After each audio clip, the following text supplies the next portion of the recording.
The doors didn't open. They exploded. Four military police officers hit the emergency entrance of Harrow Valley Medical Center at a dead sprint, and what they were carrying wasn't a soldier. It was 90 pounds of bleeding combat dog that had already bitten through one handler's glove and was working on a second. The animal's back leg was torn open, its muzzle caked with dried blood, and it was making a sound that nobody in the ER had ever heard before. Not barking, not whimpering, something between the two that made every person in the room take a step back. Every specialist they called failed. The dog thrashed. It snapped. It refused to be touched. Then a nurse near the back of the room set down her chart and walked forward. Nobody asked her to. Nobody waved her over. She just moved, calm, deliberate, like she'd done this before. And when she knelt in front of the animal and put her hand out, the dog went completely still. The room went with it. Nobody knew her name. Nobody had thought to learn it. They were about to find out why that was a mistake. If you've made it this far, do me a favor. Follow along until the very end, hit like, and drop a comment telling me what city you're watching from. I want to see just how far this story travels. The overnight shift at Harrow Valley Medical Center had a rhythm to it that most of the staff had long since stopped noticing. Gurneys rolling, monitors beeping in overlapping patterns, the low murmur of the triage desk where nurses sorted the bleeding from the merely frightened. It was a Tuesday in late October, and the Colorado mountain air outside had dropped below freezing by 9 p.m., which meant the ER was filling up with the usual mix. Frostbitten hikers who'd underestimated the altitude, a few car accidents off Route 9, an elderly man with chest pains who kept insisting he was fine and trying to leave. Nurse Joss Calloway moved through all of it like a person who'd learned to be invisible on purpose. She was 32, average height. With dark hair she kept pulled back in a knot so tight it looked almost institutional. She wore the same plain scrubs as everyone else on the floor. She didn't volunteer opinions unless asked, and even then she kept them short. The other nurses had tried to pull her into the break room gossip cycles during her first few weeks. Who was sleeping with which resident, which attending had a drinking problem, which administrator was cooking overtime reports. And she'd listened politely and offered nothing back. After a while, they stopped trying. She had worked at Harrow Valley for 14 months. In that time, she'd been passed over for a charge nurse recommendation twice. She'd had a medication observation flagged by Dr. Elliot Mercer, the kind of flag that technically required a written response, except the observation turned out to be wrong, and the response she submitted was quietly filed and never mentioned again. She'd once caught a dosing error that would have put a 60-year-old dialysis patient into cardiac arrest, corrected it without comment, and documented it in the patient's chart the way she was supposed to. The resident who'd made the error found out 2 days later. He never thanked her. He also never looked her in the eye after that. Joss had not complained about any of this. She was not, by the standards of Harrow Valley Medical Center, a person anyone paid much attention to. That changed at 11:47 p.m., when the doors came off their hinges. She heard the commotion before she saw it, a hard crash from the direction of the main entrance, followed by shouting that had a military cadence to it, clipped and directive, the kind of voices that expected to be obeyed. She was finishing a chart near Bay 4 when one of the newer nurses, a young man named Travis, came around the corner at a near jog with his eyes wide.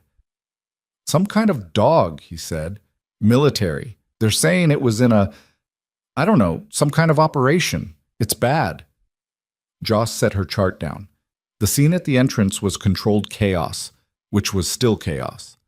4 officers in tactical gear had come through the main doors in a cluster, 2 of them gripping the lead of a large Belgian Malinois whose back left leg was wrapped in a field dressing that had already soaked through. The dog, male, mature, heavily muscled, was not cooperating with any of it.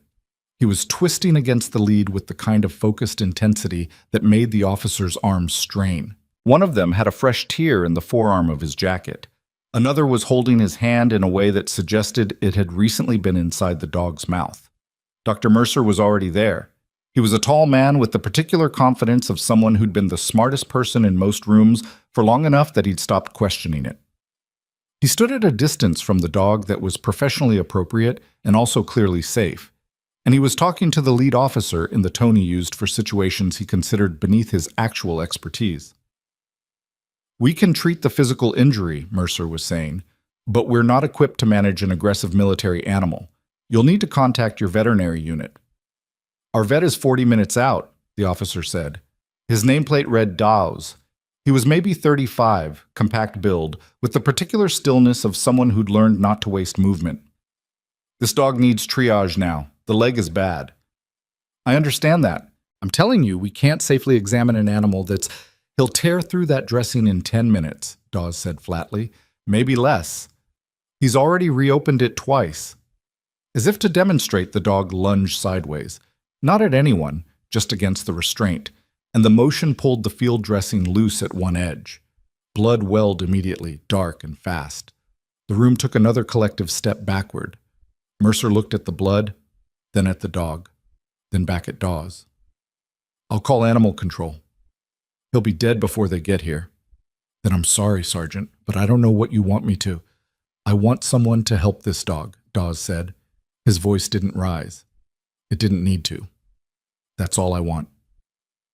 Joss had been standing near the back of the gathered staff for the last 2 minutes.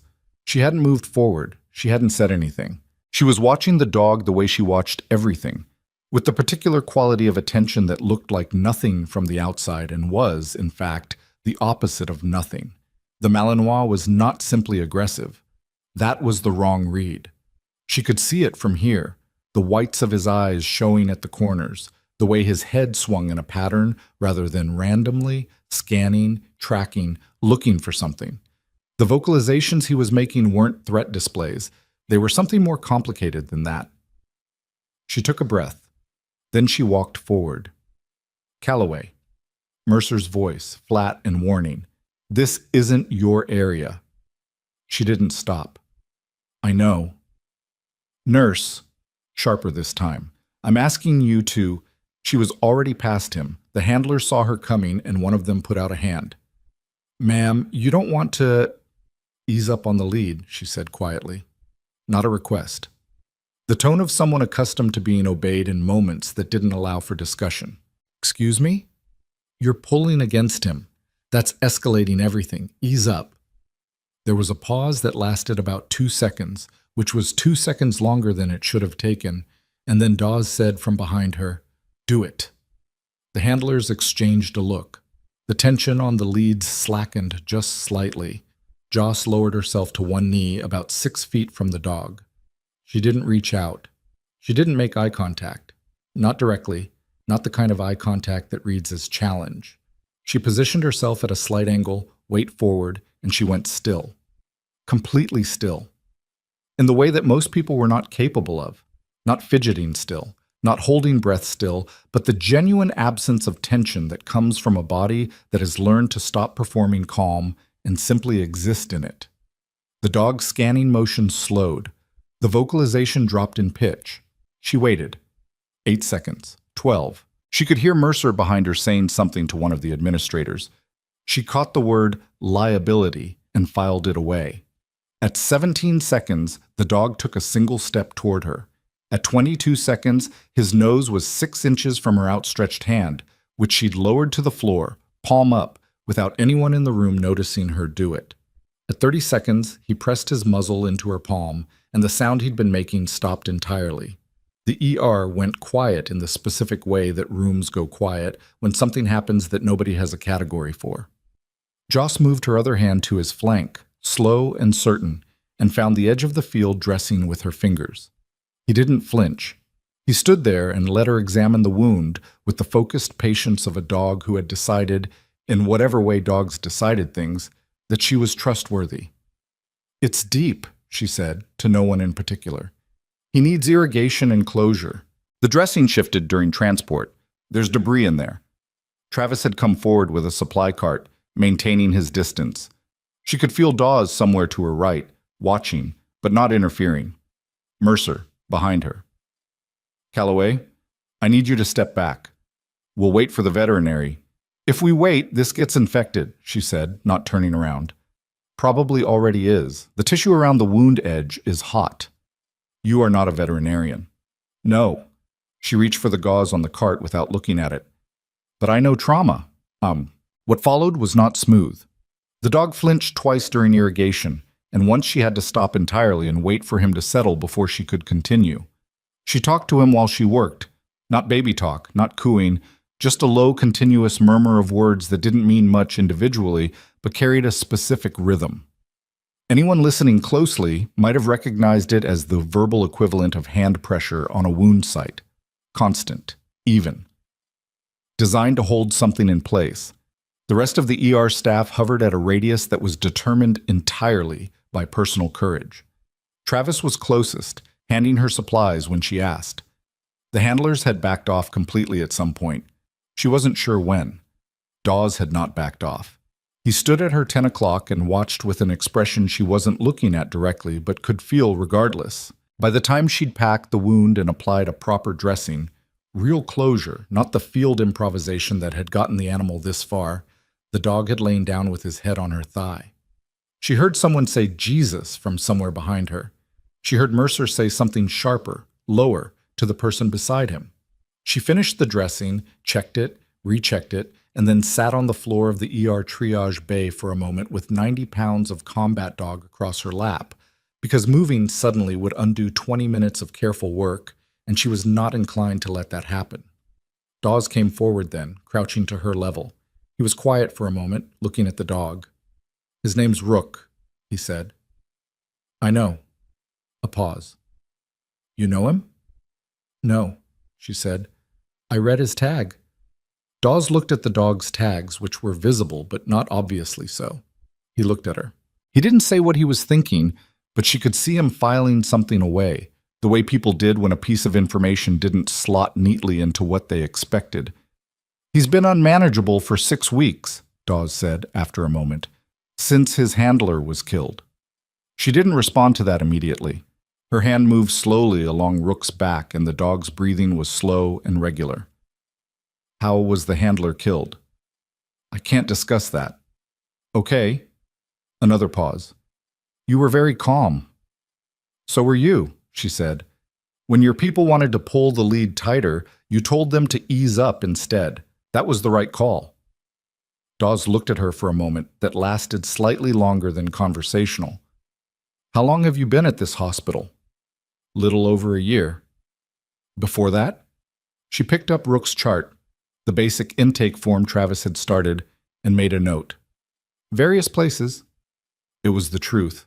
It was also a door she was closing, and Dawes was clearly the kind of person who noticed closed doors. She stood, carefully, and Rook came with her. Not pulled, not guided, just rising because she did, the way dogs followed people they'd decided to follow. She handed the chart to Travis and said, "He needs fluids. I'll write the care notes if someone can get me access to the veterinary consult system." Travis blinked.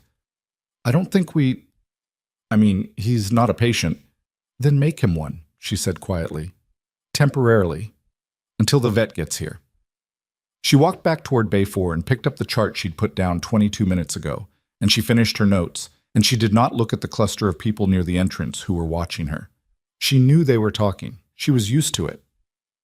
The administrator on duty that night was a man named Gerald Holt, who had worked in hospital administration for 19 years and had developed during that time the particular skill set of someone who managed risk for a living, which was not the same as managing outcomes, but frequently got confused with it. He was 51, kept his office impeccably organized, and had a habit of sitting in on shifts he wasn't required to supervise when he suspected something was developing that might require paperwork. He had come down to the ER floor at midnight, which was unusual. He'd watched the last several minutes of the Rook situation from the hallway entrance, and he'd spoken briefly with Mercer, and now he was standing near the nurse's station with the expression of a man who was deciding which problem he had on his hands. He made that decision at approximately 12:45 a.m. when he asked to speak with Joss in his office. She went without asking why. That was also something people noticed about her. She didn't ask questions in situations where other people would have asked questions. It was easy to misread as passivity. It was not passivity. Holt's office on the administrative floor smelled like recycled air and old coffee. He gestured to the chair across from his desk, and she sat, and he settled into his own chair with the deliberate weight of a person performing authority. "You handled an unusual situation tonight," he said. "The dog needed immediate care," she said. The leg was actively hemorrhaging. Yes. He folded his hands on the desk. It did. That's not in question. A pause. Calibrated. What is in question is whether a staff nurse should have intervened in a military matter without being asked. The military officer asked for help. I helped. He asked for help generally. He didn't specifically request your involvement. Sergeant Dawes told the handlers to ease up on the lead when I asked them to, she said. He had the authority to stop what I was doing. He didn't. Holt's expression shifted slightly. Not a lot, just a recalibration. He hadn't expected that to be her answer. That may be true. However, there are concerns about liability. What's the liability? She asked. The dog is stable. The wound is closed. No staff were injured. The concern is about protocol. He leaned forward slightly. You work in this hospital under a defined role, Joss. You're a staff nurse in the ER. You're not a veterinarian. You're not military affiliated. You don't have the training or credentials.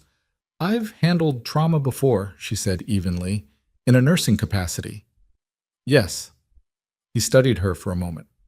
There's something I want to ask you directly, and I'd appreciate a direct answer. She waited. Do you have a relationship with the military, prior service? Any affiliation that might explain tonight? The pause between his question and her answer was exactly long enough to be noticeable, and not long enough to mean anything certain. I'm a civilian nurse, she said. I've been treating this hospital's patients for over a year. My credentials are on file. Holt nodded slowly. He picked up a pen, tapped it once against the desk. They are, and they're in order. Another pause. Dr. Mercer has expressed concerns about your conduct this evening. He feels you undermined his authority in front of military personnel.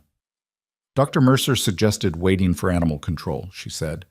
The dog would have been in septic crisis before they arrived. That's his judgment call to make. He made it, she said. It was wrong. I made a different one. Holt stared at her. This was not the response he was accustomed to receiving from nurses in administrative meetings. We'll be reviewing tonight's events, he said after a moment. In the meantime, I want you to understand that any further engagement with the military personnel on this floor, any contact with the dog, any conversations that go beyond standard patient-staff interaction needs to come through me or through Dr. Mercer first. Are we clear? Yes, she said. She meant it exactly as literally as she said it, which was to say she had heard him. She found Rook in Bay 7 at 2 in the morning, where they'd moved him to a quiet space while they waited for the veterinary liaison to arrive. The bay was dim, the monitors running their quiet arithmetic. One of the handlers was asleep in a chair in the corner, which told her all she needed to know about how exhausting the last 6 weeks had apparently been. She stood in the doorway for a moment. Rook raised his head from the cot they'd laid on the floor for him. His tail moved once, slow. She came in. She sat on the floor beside the cot, and she didn't say anything. After a moment, the dog put his head back down, this time against her knee, and she felt the weight of it, heavy, trusting, the specific warmth of an animal that had decided to stop bracing. She put her hand on his side, light. She thought about things she didn't generally let herself think about during a shift. The field dressing on his leg reminded her of other field dressings. The sound he'd been making when he came in reminded her of sounds she'd filed into a category labeled things that happened, and that was all. She stayed until 3 a.m. Then she stood, checked his dressing one more time, and went back to her shift. Mercer found her at 4:30, near the end of her hours, when the ER had settled into the low-tide stillness that preceded dawn. He was coming off a late consultation and had clearly been thinking about something for the last several hours, because he had the expression of a man who had worked himself up to a confrontation. "A word," he said. She followed him to the alcove near the medication room where conversations were understood to be private.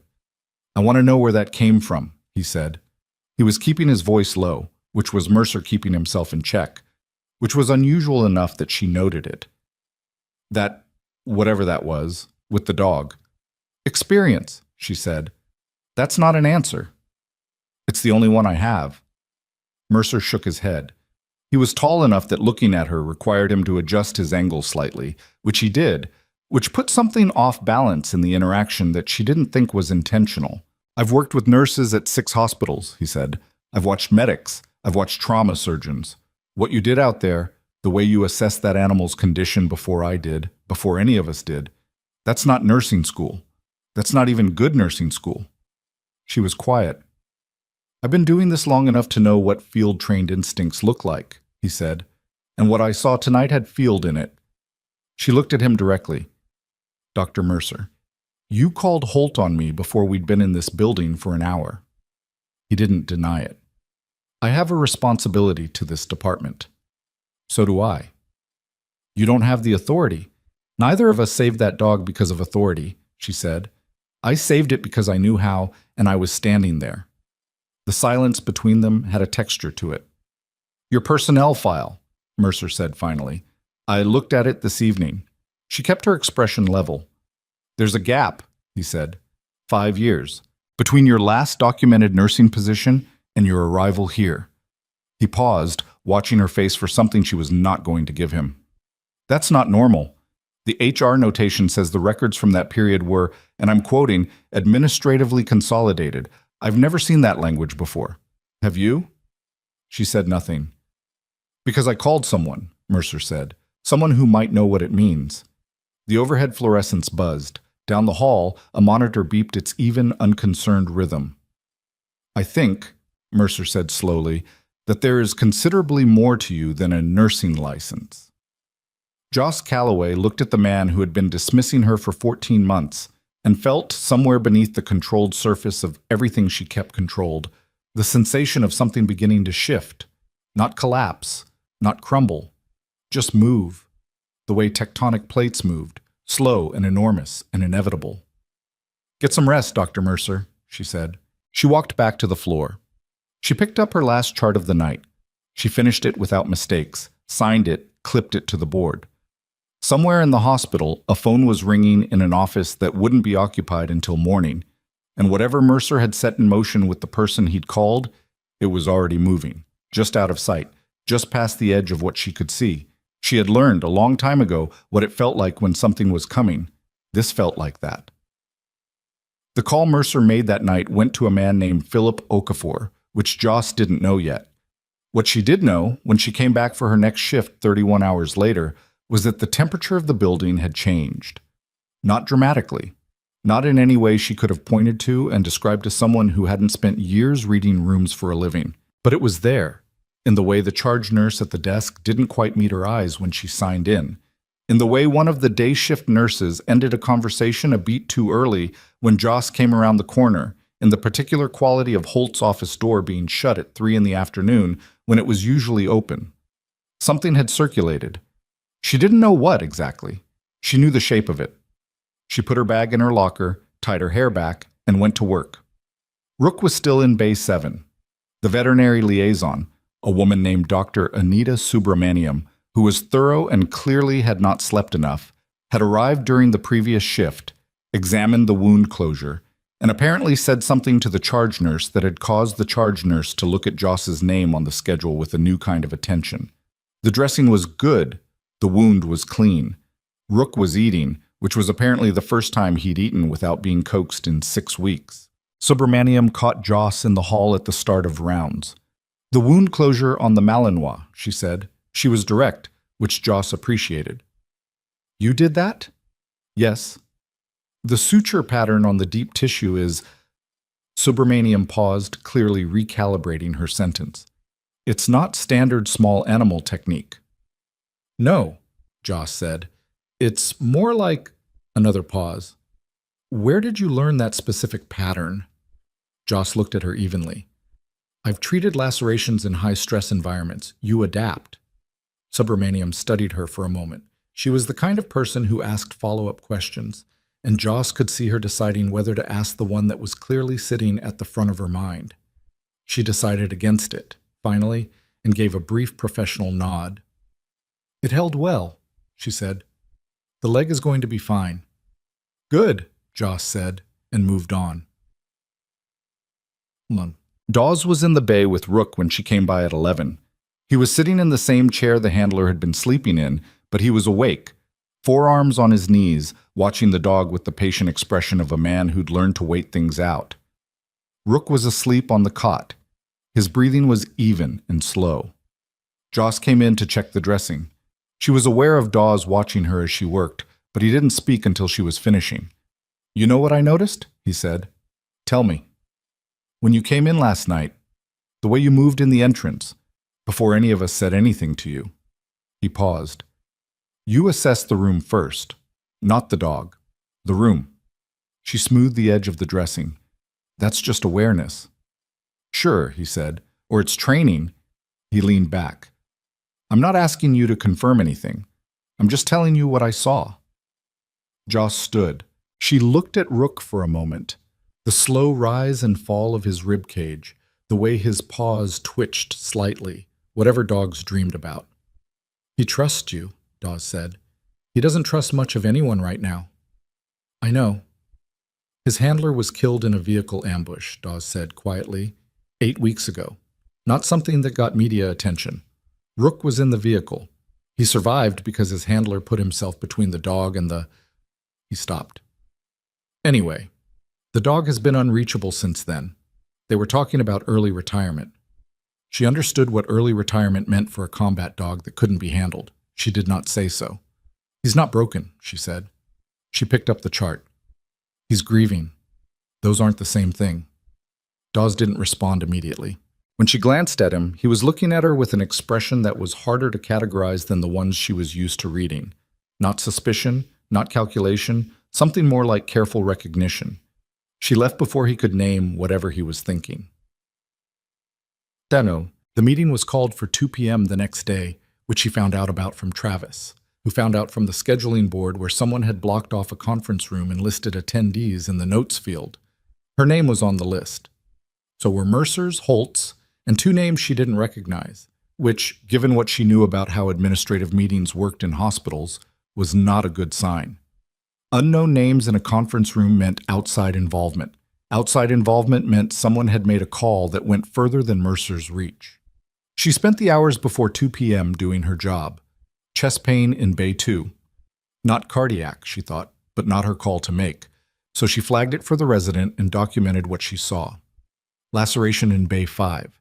A teenager who'd put his hand through a window and was trying very hard not to cry, which she noticed and respected. She stitched him efficiently and talked to him about something else entirely while she did it, which was a technique that worked better than distraction because it wasn't trying to be distraction, it was just conversation.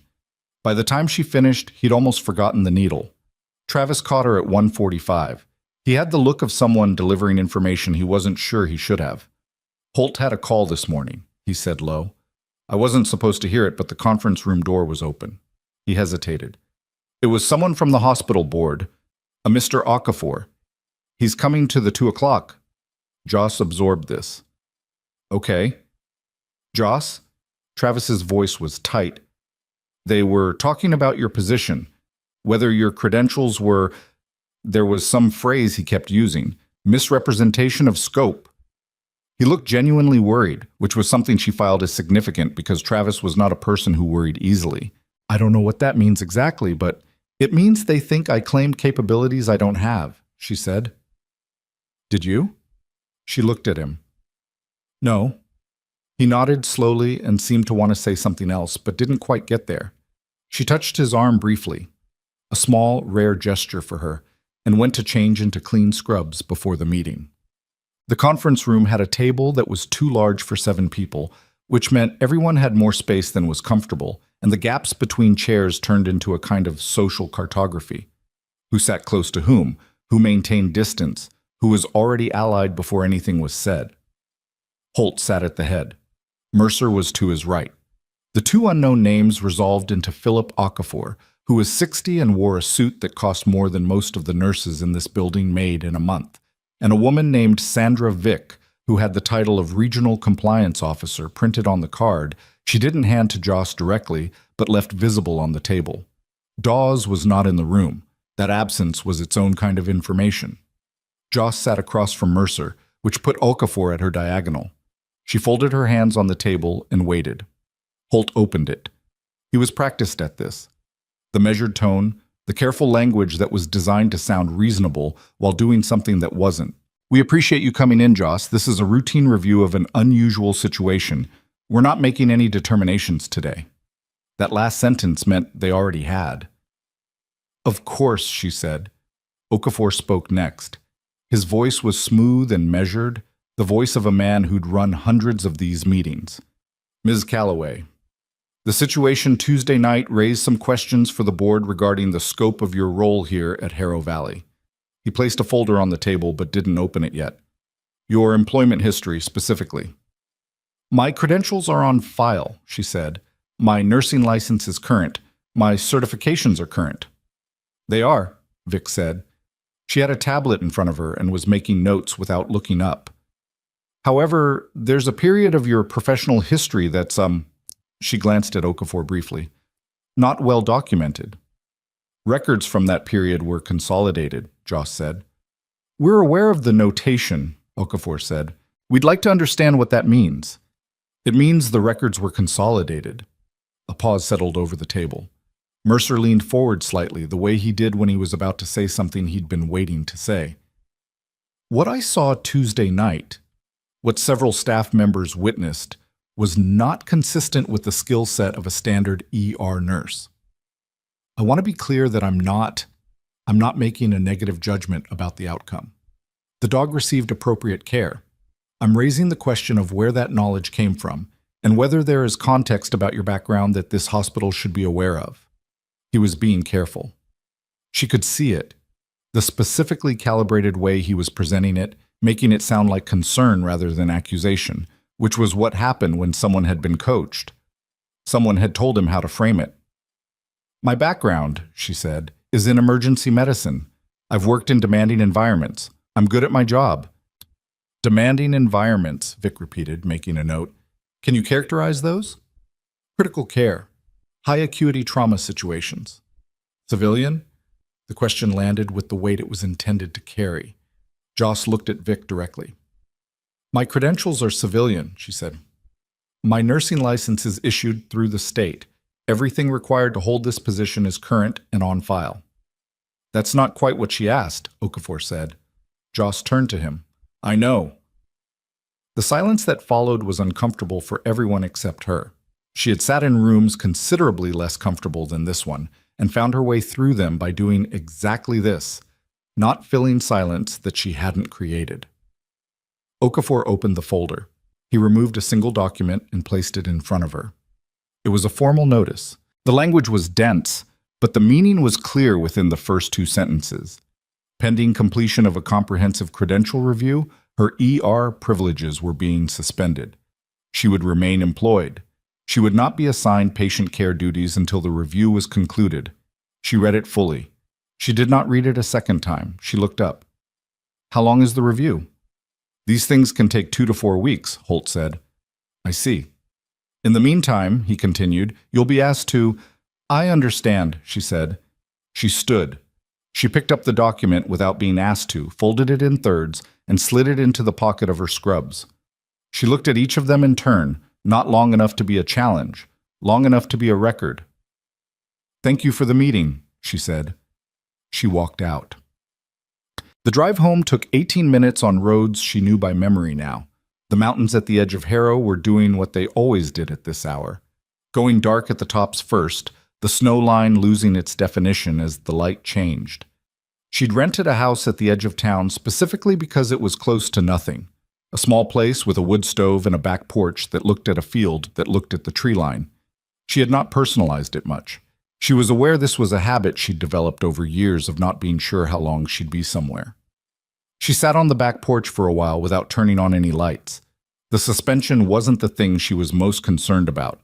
The suspension she had half expected from the moment Holt pulled her into his office. What she was turning over, sitting in the dark with the temperature dropping, was the question of who Okafor was calling. Because men like Okafor, board-level, compliance-oriented, brought in specifically for a credential review of an ER nurse, didn't make this kind of move based on one surgeon's report. Someone had elevated this. Someone had told Okafor this was worth his personal attention. She thought about the 5-year gap in her file, and the phrase administratively consolidated, and how many people in the world knew what that phrase actually meant versus how many people thought they understood it. She thought about Dawes, who had not been in the conference room. She went inside and made something to eat that she didn't taste, and she went to bed, and she slept the way she always slept, efficiently, without anything she'd classify as peace. The call came at 6:43 the next morning. She answered because she didn't recognize the number, which she had learned was always worth doing. People you expected called from numbers you knew. Ms. Calloway. Male voice. Not Dawes. Older, flatter affect. The particular dryness of someone who'd spent years on phones he didn't want to be on. My name is Harlan Briggs. I'm calling from the Office of Investigative Affairs, Department of Defense. She stood at her kitchen window and watched the field. The frost had come in overnight and the grass was white at the tips. All right, she said. We're aware of the situation at Harrow Valley Medical Center regarding your employment review, Briggs said. We're also aware of the incident Tuesday evening. A pause. I want to be clear that this call is not an investigation of you. I want to ask you a few questions about Sergeant Dawes and the unit that brought the animal in. She was quiet for a moment. Why are you asking me? Because you spent time with the dog and with Sergeant Dawes. Because our information suggests he may have said things to you that he was not authorized to share. Another pause. And because we'd like to know how much you told him. The frost on the grass, the tree line, the way the mountains looked like they'd been cut out of something darker and placed against the sky. I haven't told him anything, she said. Ms. Calloway. Briggs's voice shifted slightly, not threatening, but closer to the center of something. You understand that we know who you are. She let that sit. Then you understand, she said, why I don't answer questions on unverified calls. A pause on his end, longer than the others. When he spoke again, there was something new in his voice, not quite respect, but the sound of a recalibration. Fair. I'll send verification through proper channels, but I'd like to meet in person, soon. I'm currently on an administrative leave from my position, she said. I have some time. I know, he said. That's actually part of what I want to discuss. After she hung up, she stood at the window for another 3 minutes. Then she dressed, got in her car, and drove to the hospital. Not because she had a shift. She didn't. Not because she needed anything. She drove to the hospital because Rook was still there, and she wanted to check his dressing, and because some part of her that she hadn't fully examined yet knew that whatever was coming was going to move faster than she could manage from 18 minutes away.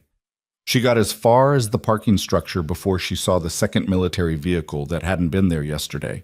A dark SUV, government plates, parked at the main entrance. Not the same unit as Dawes. Different plates. Different decal on the rear panel.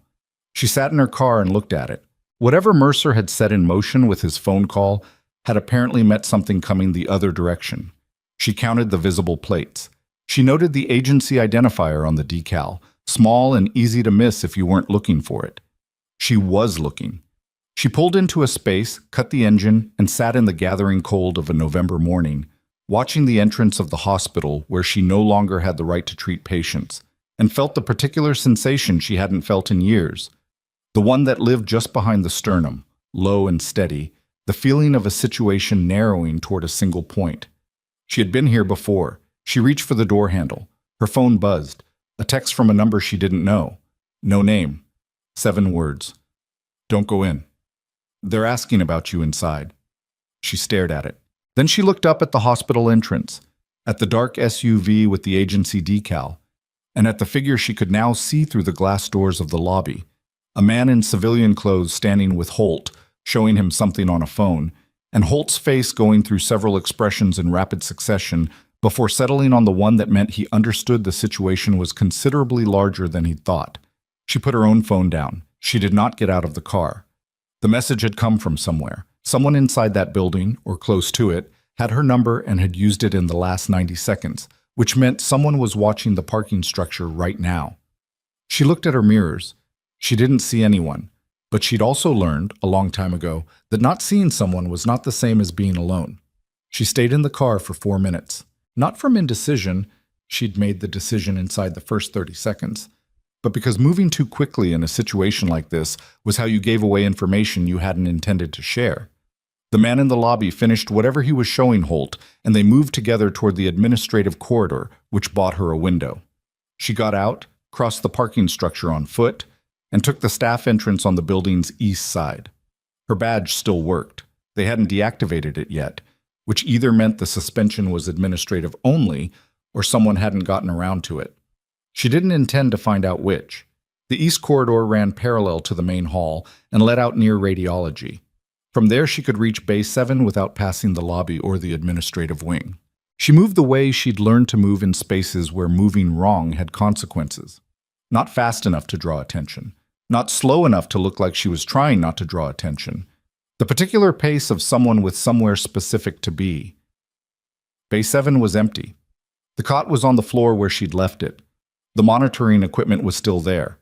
Rook was gone. She stood in the doorway for a moment, then pulled out her phone and opened the anonymous text again. "Don't go in.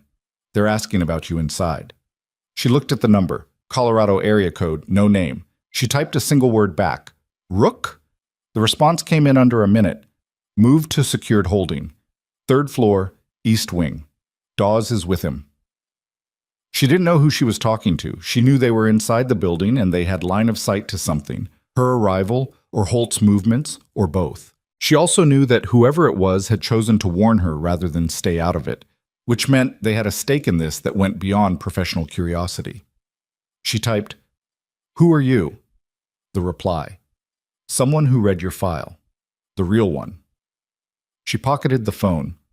The 3rd floor east wing was the overflow ward, long-term observation rooms, mostly empty this time of year. She took the stairwell rather than the elevator and came out into a hallway that was quieter than the floors below, the kind of quiet that had texture to it. Fewer staff, longer sight lines. She identified Dawes by his posture before she saw his face. He was outside a closed door about 40 feet down, leaning against the wall with his arms crossed, not looking at his phone the way people who were waiting and relaxed looked at their phones. He was watching the hallway. He saw her. He didn't look surprised. "You got the text," he said. "Was it you?" "No." He tilted his head slightly down the hall, toward the stairwell at the far end. "It was Reyes, one of my people. She saw the OIA vehicle when it pulled in this morning. Joss filed this OIA, which aligned with what Briggs had told her on the phone, Office of Investigative Affairs. She also filed the fact that Dawes's people were apparently watching the parking structure and had her cell number, which meant someone in his unit had run her before she ever walked into the hospital's east entrance. "Tell me what's happening," she said. He looked at her for a long moment, the look of a man who is deciding how much to trade. "The OIA vehicle belongs to an investigator named Caulfield, Warren Caulfield. He's been running a secondary review on our unit's last 2 operations. Not the ambush, something before it. He reached out to your hospital board 3 days ago. Not about the dog. About you." "About me?" "About who you used to be," Dawes said. "He's been pulling sealed records. He got partial access to your consolidated file through a DOD liaison request. Enough to know your background isn't what's on your nursing license." He paused. "He's trying to use the credential suspension as leverage." "Leverage for what?" "To get you talking. About the operation. About what you saw overseas." His voice dropped. Not dramatically, just to the level of someone saying something they weren't going to repeat. "You were the only surviving medical officer from your unit's last classified mission. You know that makes you the only person who can corroborate or contradict the official incident report." She looked at the closed door behind him. She could hear Rook moving inside, the low sound of claws on linoleum as the dog paced. "And the incident report is wrong," she said. It wasn't a question. Dawes held her gaze. "Parts of it." She breathed out through her nose. "Is Caulfield running a legitimate investigation or is he running cleanup?" "That," Dawes said carefully, "is the question we've been trying to answer for 8 weeks." She went in to see Rook while she thought. The room smelled like antiseptic and dog, and the specific staleness of a space that hadn't had its windows opened in months. Rook was standing in the center of the room, not pacing anymore. He'd stopped when she opened the door. He watched her come in with the focused attention he'd had since the first night, the same recognition that she still didn't let herself think about too directly. She checked his dressing. The wound was clean, the edges holding. She palpated the tissue around it carefully, and he stood still for all of it, which told her his pain was manageable. She checked his gum color, his hydration, the lymph nodes at his jaw. "He's doing well," she said to Dawes in the doorway. "I know." A pause. Subramaniam said the closure technique was unusual. She mentioned that. She also said she'd seen similar technique once before, in a field medical case study she reviewed during an Army veterinary training rotation. He let that sit. Joss ran her hand along Rook's back, following the line of his spine, and the dog leaned into it with the full weight of his body. She thought about the question underneath Dawes' statement. She thought about Caulfield in the lobby, and Briggs on the phone, and the real file that someone named Reyes had apparently accessed, and the official incident report that was wrong in the parts that mattered. "How did your handler die?" she said. Not to Dawes. To Rook, more or less. But she waited for Dawes to answer. He came in and closed the door. He sat in the chair in the corner, the same chair, same position as the first night, as if he'd been occupying it in shifts. "Vehicle ambush," he said. IED, 3.5 miles outside a village called... Doesn't matter what it's called. What matters is that the mission we were on that day was a follow-up to a previous operation. An operation that was signed off at a level above my pay grade, and that resulted in a report that said everyone died at the site except the dog. He looked at her steadily. "Everyone died at the site." The room was very quiet. "The report says I died at the site," she said. "The report lists you as killed in action," he said. "That's the official record, which is why your nursing license shows a 5-year gap and an administrative consolidation that nobody can find the paperwork for, which is why Caulfield can pull your file and see the gap, but not what's inside it." She sat on the floor, not dramatically, just because the chair was his and the cot was Rook's, and she'd spent enough time in enough Spartan rooms to have no opinion about floors. Rook immediately lay down beside her, his big head against her knee, and she put her hand on him without thinking about it. "So Caulfield knows I'm alive," she said. "He doesn't know if I know what's in the report." "Correct. And if I know what's in the report, if I can contradict it, then the operation that preceded the ambush gets reopened," Dawes said. "And the people who signed off on it have a problem." She looked at him. "What kind of people?" He held her gaze. "The kind with enough reach to get a hospital board member to open a credential review on a nurse they'd never heard of 3 days after she made the news for calming a dog." She absorbed this. Outside, somewhere on the floor, she could hear footsteps. Unhurried, institutional, not coming this way. A cart being wheeled, the ordinary sounds of a building that didn't know what was happening inside one of its overflow rooms. "Holt didn't come up with the suspension on his own," she said. "No." Mercer made a call. Okafor came in. But Okafor was contacted first. "Caulfield reached the board through a civilian compliance intermediary," Dawes said. "Clean enough to look like routine due diligence. The suspension was a way to isolate you from the institutional protection the hospital gives you, make you easier to approach." "Easier to pressure," she said. "Yes." She thought about Briggs on the phone that morning. "We know who you are." A statement designed to make her feel exposed, also possibly a test to see whether being exposed would make her talk. "Briggs called me this morning," she said. Dawes' expression shifted in a way she couldn't fully categorize. "Briggs is Caulfield's analyst. If he called you directly, they're moving faster than I thought." "He wants a meeting." "Don't take it." "I know." She paused. "Who sent you here, Dawes?" "With Rook. This specific hospital." Something moved across his face. Not guilt, but something adjacent to it. The expression of a person who'd made a decision they were still examining. "Rook needed care," he said. "This was the closest level 2 trauma center." "That's true," she said. "It's also not an answer." He looked at her for a long moment. "Someone in my chain of command ran your location 8 weeks ago. After the ambush report came out wrong, they didn't tell me why. They told me if the dog needed emergency medical care, use Harrow Valley." He paused. "I didn't ask questions I shouldn't ask. But you're asking them now." "Things have escalated," he said, which was possibly the most understated thing she'd heard in a building full of people managing controlled language. She left the hospital through the east entrance the same way she'd come in, and drove to a diner on Route 9 that she'd used twice before specifically because it had a back booth with sightlines to the entrance and parking lot and was not affiliated in any way with the hospital community. She ordered coffee she didn't particularly want and sat with her phone on the table and thought. The official record said she was dead. She had understood this for years. It was the administrative reality of how she'd been extracted from her previous life, the mechanism that had given her a new set of credentials and a job history that was clean but thin. The consolidation in her file was a protective measure, not an erasure.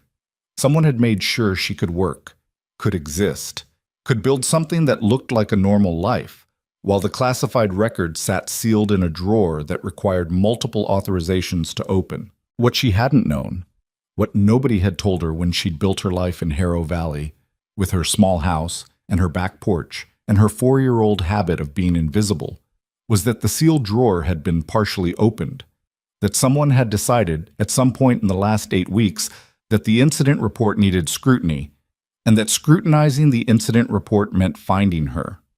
She thought about what she actually knew, what she'd seen, before the ambush, before the 3 days she couldn't fully account for, before the extraction. She thought about the operation that had preceded it, the one Dawes had described as signed off at a level above his pay grade. She had been there. She had treated wounds that weren't consistent with the circumstances that were later reported. She had written her own observations in a medical log that she assumed had been classified or destroyed. She pulled her coffee closer. The medical log. She'd written it in the field, the way she'd been trained to write everything. Systematic, specific, timed. She'd handed it to the extraction team when she was evacuated. She'd assumed it went into the sealed record. If it had, and if the sealed record was being accessed by Caulfield, then Caulfield already had her account of what she'd seen.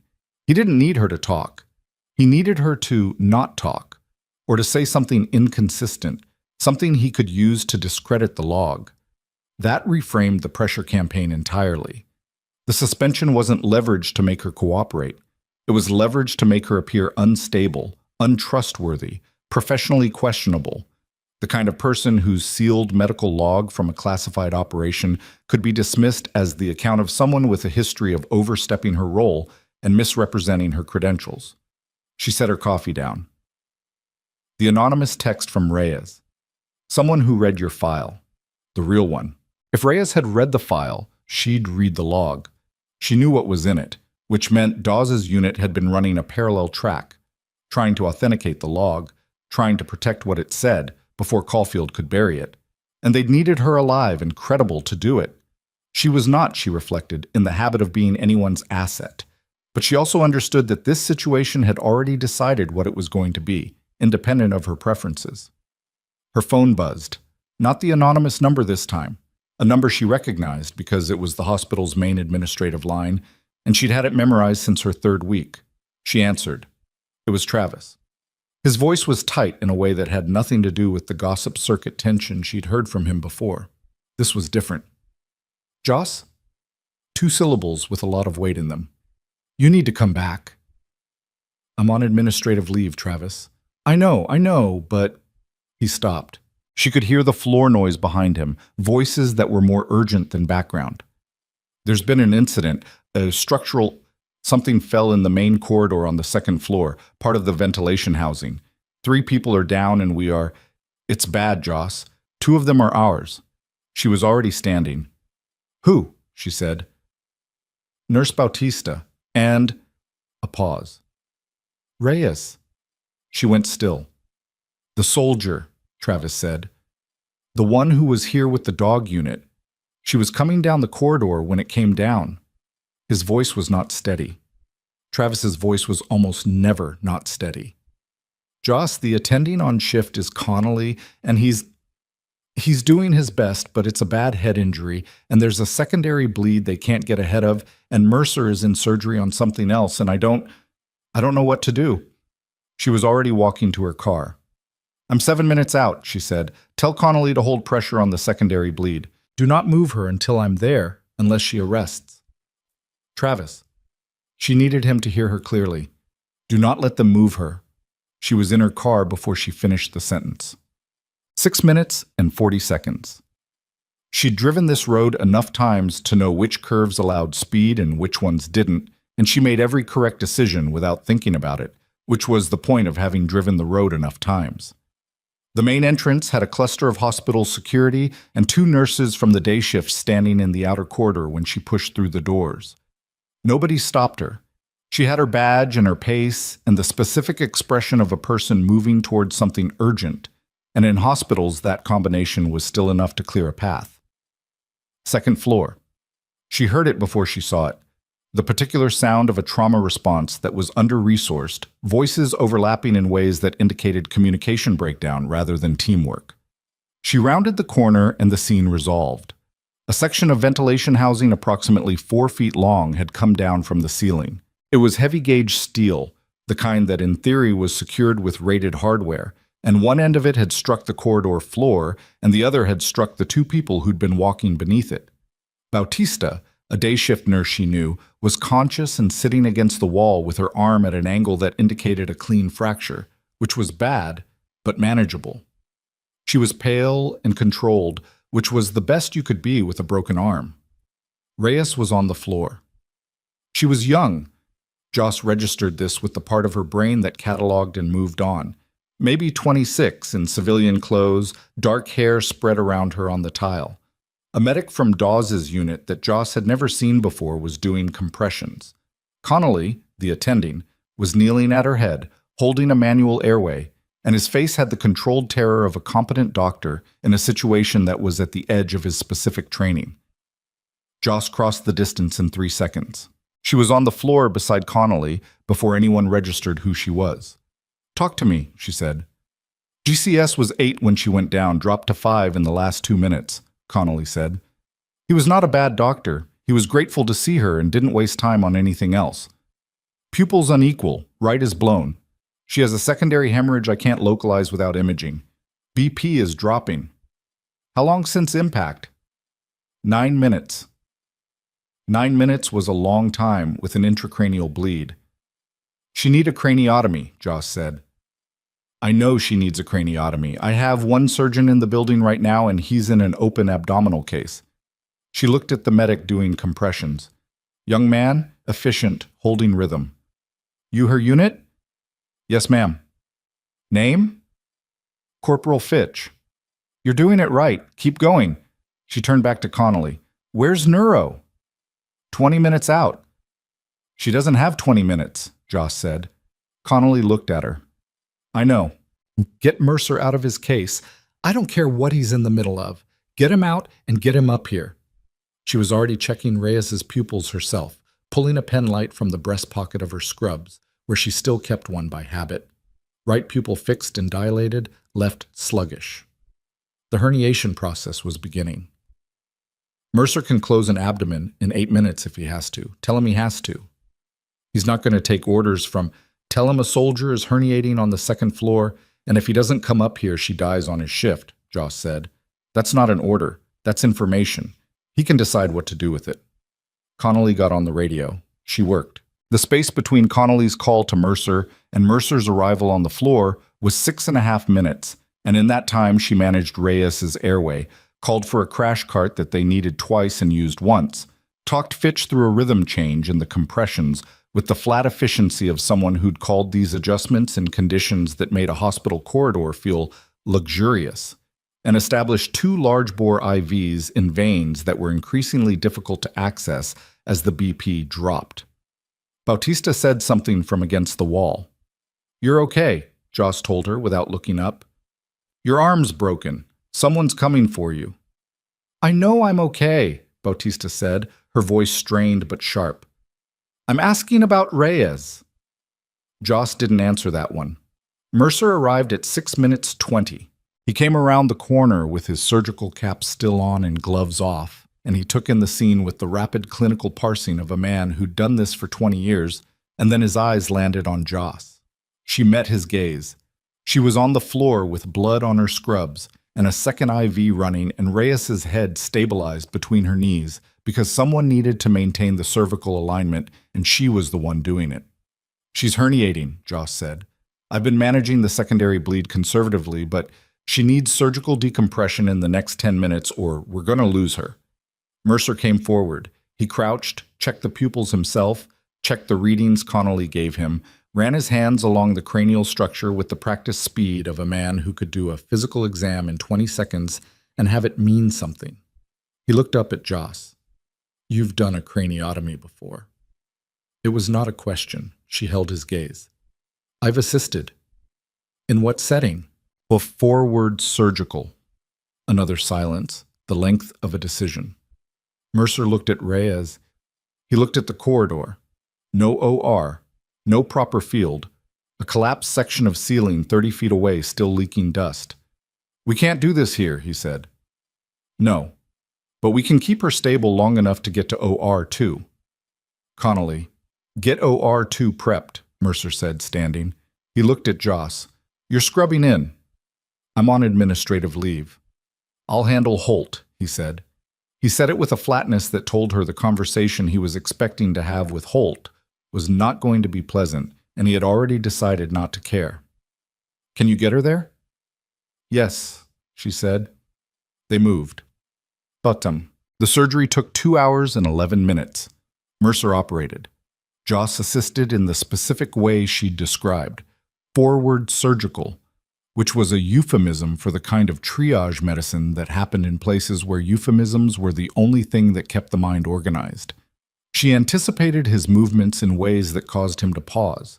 Twice, mid-procedure, with a look that he didn't translate into words because they were in the middle of an open cranium and this was not the time for words. Fitch waited outside the OR. Dawes arrived 20 minutes into the procedure. She could see his silhouette through the OR window at one point, standing in the scrub corridor, not pacing, just standing. The bleed was controlled at 1 hour 40. The decompression was complete at 2 hours. Reyes came off the table breathing on her own, which was not guaranteed and was not a small thing. Joss stripped her gloves and leaned against the scrub sink outside the OR and stayed there for a moment, not moving, with the particular flatness of exhaustion that came after adrenaline finished its work and left you holding the bill. Mercer came out 4 minutes later. He stood beside her at the sink, washing his hands with the methodical focus of someone who needed something methodical to do. He said nothing for a while. "Forward surgical," he said finally. "Yes." "That's not a civilian designation." "No," she said. "It's not." Another silence, longer. The water ran. From inside the OR, she could hear the team running post-op protocols, the organized sounds of people who'd done a hard thing successfully and were now following the procedures that came after. "The suture on the bridging vessel," Mercer said. "That pattern. I've only seen that in military surgical literature. Advanced trauma life support protocols from..." He stopped. He looked at his hands under the running water. "Who trained you?" She looked at the wall. "People who are mostly dead now." Mercer turned off the water. He dried his hands carefully, the way he always did everything. Deliberately, completely. He turned to look at her. "The credential review," he said. "I started it." "I know." "I was..." He stopped, started again. "I thought you were misrepresenting yourself. I thought it was a patient safety issue." "I know that too." "I was wrong," he said. The words came out with the effort of a person who was not in the habit of saying them and understood that this didn't excuse that. "About what you were, about what you were doing here." He looked at her steadily. "I don't know why you're here, why this hospital, why this town, but I don't think it's because you couldn't get a better position somewhere else." She was quiet. "The people who came in this morning," he said. "Holt's meeting, that investigator. They were asking questions about you that weren't about credentials." He paused. "He asked Holt whether you'd had any contact with military personnel since arriving here. He asked specifically whether you'd spoken with anyone from Dawes' unit before Tuesday." She looked at him. "What did Holt say?" "He said as far as he knew, you'd never met Dawes before Tuesday." Mercer held her gaze. That investigator didn't look like he believed it. "Did you say anything?" "He didn't ask me." A pause. "He's going to." She absorbed this. She was tired in a way that was specific. The kind of tired that came not from physical output alone, but from the intersection of physical output with something else. The weight of a situation that had been pressing from multiple directions at once for 48 hours without resolution. Mercer, she said. The structural failure. The ventilation housing. Is that a known issue in this building? He frowned.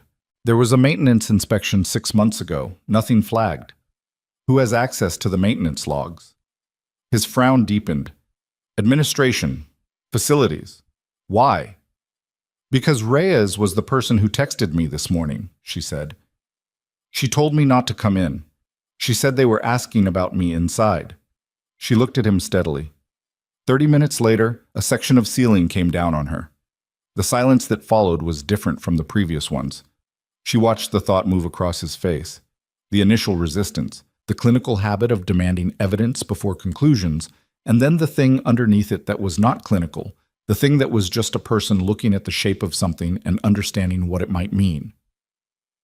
You're saying it wasn't an accident, he said. I'm saying I want to see the maintenance log for that ventilation section, she said, and I want to know who pulled it before the incident. Mercer looked at her for a long moment with an expression she hadn't seen from him before. Not deference. He wasn't built for deference. Something more accurate than that. The expression of a man who was updating a significant number of assumptions simultaneously and was doing it. She had to give him credit without flinching. I can get the log, he said. I need it in the next hour, she said. Before Caulfield gets back in front of Holt. He nodded once, turned, and walked down the hall. She stood at the scrub sink and thought about Reyes, who was alive because she'd been in a corridor instead of a stairwell, and who had sent a warning text 45 minutes before a piece of the ceiling found her. She thought about Caulfield in the lobby. She thought about the incident report that said she was dead. The maintenance log, if it showed what she thought it might show, was not going to make her life simpler. It was going to make things considerably more dangerous and considerably more irreversible. She was aware of this.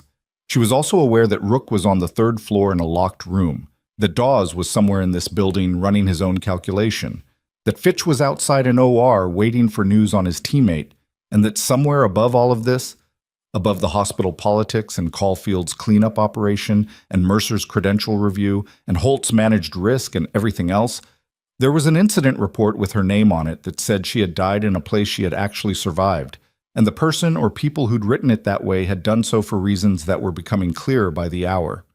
She pushed off from the sink. Dawes was at the end of the hall. He'd moved from the OR window and was standing in the corridor proper now, and the look on his face when she walked toward him told her he'd drawn the same line she had between Reyes' text and Reyes' injury. Caulfield, she said. I don't have proof, he said. I'm getting the maintenance log. Joss. He said her name for the first time. If there's evidence of tampering, this becomes something different. This stops being a pressure campaign. He held her gaze. These people already wrote you into a KIA report. They didn't do that because they're cautious. She looked at him steadily. I know what they did, she said. Then you know what they're capable of. Yes, she said. I do. She paused. But they made a mistake. What mistake? They came into my hospital, she said, and they hurt one of your people to try to stop me from talking. She held his gaze. I've been quiet for 5 years. I've been careful. I've been invisible. She felt something settle in her chest, not heat, not anger, something more like bedrock, the thing under the thing. I'm done being invisible. Dawes looked at her. Reyes is going to be okay? He said. Barring complications, yes. He breathed out. He looked at the floor, then back at her. What do you need from me? Hold Caulfield in this building, she said.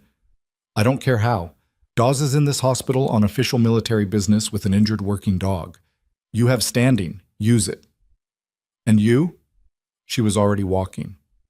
I'm going to find out, she said, exactly who authorized that maintenance access. The hallway stretched ahead of her, long and fluorescent and entirely ordinary, the kind of hallway where nothing should be happening that couldn't be explained, and everything that was happening was something else entirely.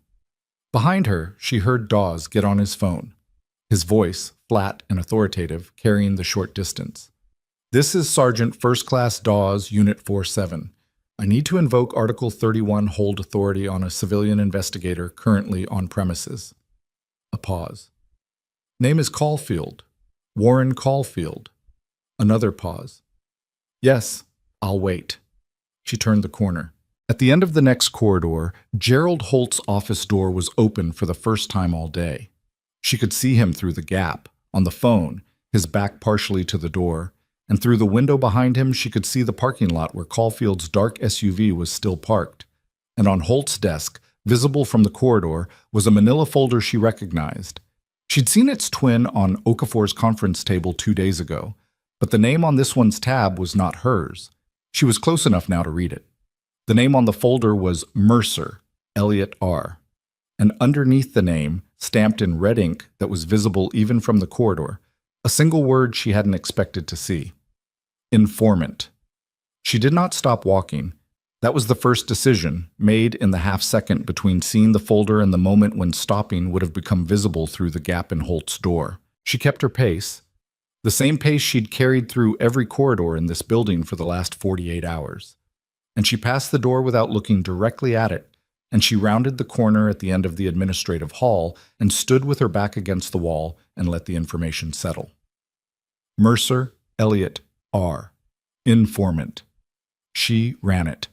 Mercer had called someone after Tuesday night. She'd known that since he told her himself, standing in the alcove near the medication room.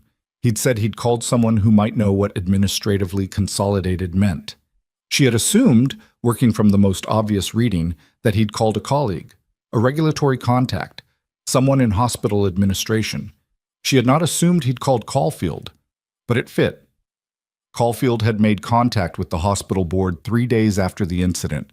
3 days, the exact window between Mercer's call and Okafor appearing in the conference room. And Mercer had been the one to frame the initial suspension. He had been the one to put language around it that sounded like patient safety and was actually something built for him, shaped for his specific concerns, designed to move a particular direction. The question was whether Mercer had known who he was calling, whether he'd understood what he was putting in motion. She thought about the OR, the way he'd said I was wrong with the weight of a man who meant it, the way he'd gotten on the radio for Connolly without hesitation when she asked for Reyes to be moved, the way he'd said I'll handle Holt with a flatness that wasn't performed. She thought about the fact that he'd gone to pull the maintenance log for her. She needed to find him before Caulfield did. The facilities office was on the basement level, which was the part of the building that most clinical staff treated as theoretically existing. She took the back stairwell and moved through the lower corridor past laundry and supply storage toward a door marked Plant Operations, authorized access only. The lock required a facilities badge she didn't have. She stood there for approximately 4 seconds before a maintenance worker named Ortega, who had fixed a gurney wheel she'd asked about 6 months ago, came through the door from the other side with a cart of equipment. He recognized her. She recognized him. "Joss," he said. "I need 5 minutes with the access log system," she said. "Second floor east ventilation, today." Ortega was a practical man. He looked at her. The blood stain on her scrub collar, the particular quality of urgency she was not bothering to fully conceal. And he held the door open without asking a question she didn't have time to answer. The log system was a terminal that required a facilities login, which Ortega provided by the simple method of logging in himself and then stepping back to take his cart to the supply room. She had 4 minutes before anyone official would notice the access. She pulled the second floor east ventilation maintenance log. The housing unit that had come down, Section 2E-14, had its last scheduled inspection listed as April. Passed, no deficiencies noted. She scrolled to the access log for the physical housing unit itself, which tracked anyone who'd opened the maintenance panel. 3 entries. April inspection. A routine HVAC filter swap in August. And a 3rd entry, timestamped at 6:41 this morning. 94 minutes before the housing came down. The badge number on the 641 entry was not a facilities badge. It was a visitor authorization code, the kind issued to contractors and temporary personnel. She cross-referenced it with the building's visitor management system. The authorization had been issued yesterday afternoon, under the name of a mechanical contractor called Vantex Systems. She'd never heard of Vantech Systems. The authorizing signature was Gerald Holtz. She took a photo of the screen with her phone. She logged out of the system, went back through the door, and texted the photo to Dawes with a single line. Holt authorized building access to a contractor at 3 p.m. yesterday. Housing came down at 8:15 a.m. She was already moving back toward the stairs when the reply came. Caulfield is flagging my hold. He's got a JAG officer on the phone. I can give you 20 minutes. 20 minutes. She went up. She found Mercer in the physician's lounge on the third floor, which was where she'd expected to find him because it was the nearest quiet space to the OR, and he was the kind of person who debriefed alone after a hard case rather than with the team. He was sitting with a cup of something he wasn't drinking, and in front of him on the table was a manila folder that she recognized because she'd seen another one exactly like it on Holt's desk 30 minutes ago. He'd beaten her to the maintenance log. She sat across from him. He didn't look up immediately. When he did, his face had the specific quality of a man who'd learned something he was still processing. The Section 2E-14 access log, she said. Yes. You saw the contractor entry. I saw it. He turned the folder to face her. Inside was a printed copy of the access log. He'd thought to print it, which she hadn't, and beneath it, a second document she hadn't seen yet. A building permit for Vantech Systems, dated 6 weeks ago. The permit was pulled 6 weeks ago, Mercer said, which means whatever they were planning, they planned it before Tuesday, before Rook came in, before any of this happened here. She absorbed this. 6 weeks ago was when Rook's handler was killed, when the ambush report came out wrong. They were already watching you, Mercer said. He stopped. Before you called them, she said, not harshly, just accurately. He looked at her. I didn't know I was calling them. I called a regulatory contact at the DoD Medical Licensing Board, someone I've used before for credential issues. He told me he'd look into the administrative consolidation and get back to me. He paused. He got back to me by sending Okafor. What's his name? She said. Kershaw? Darren Kershaw. He's listed as a civilian compliance analyst. She filed the name. Kershaw, Caulfield, Briggs. The shape of an operation with more people in it than she'd initially mapped. Mercer. She kept her voice level. The folder on Holt's desk had your name on it, with the word informant. He went still. Not the stillness of shock, the stillness of a person hearing something they'd been afraid of and now couldn't avoid. He kept a file, she said. Either Caulfield gave it to him or he built it himself. Either way, what's in that folder is a record of your contact with Kershaw, your credential flag, the suspension recommendation. She held his gaze. They used you to get to me, and they documented it in case they needed to use it against you later. The physician's lounge was very quiet. A refrigerator hummed in the corner. Somewhere down the hall, an intercom announced a room number in the flat, institutional tone that had been the background of her entire working life. I had a patient, Mercer said. His voice was careful. 3 years ago. A veteran. Chronic pain management case. He filed a complaint against me, said I'd underprescribed, that I wasn't taking his history seriously. The board reviewed it and closed it with no finding. He looked at his hands. I always thought that was the end of it. A pause. Kershaw mentioned it in our first call, casually, like he was just making conversation. He looked up at her. He was telling me what they had. Leverage. Caulfield's people had found Mercer before Mercer had found them. The credential flag against Joss had been an opportunity, not a trigger. They'd been looking for a way into the hospital, and Mercer's existing concern about her had given them exactly the entry point they needed. You're not going to get thrown under this, she said. He looked at her with the expression of a man who appreciated the statement and didn't fully believe it. I have copies of the log and the permit, she said. Dawes has the photo from the access terminal. We have Caulfield's contractor authorization through Holt, time-stamped 6 weeks ago, which predates every interaction between you and Kershaw. She was building the frame as she spoke, the way she'd built them before in different contexts, working with what was available rather than what would be ideal. You're a witness, not a participant. What you need to do right now is write down everything Kershaw said to you.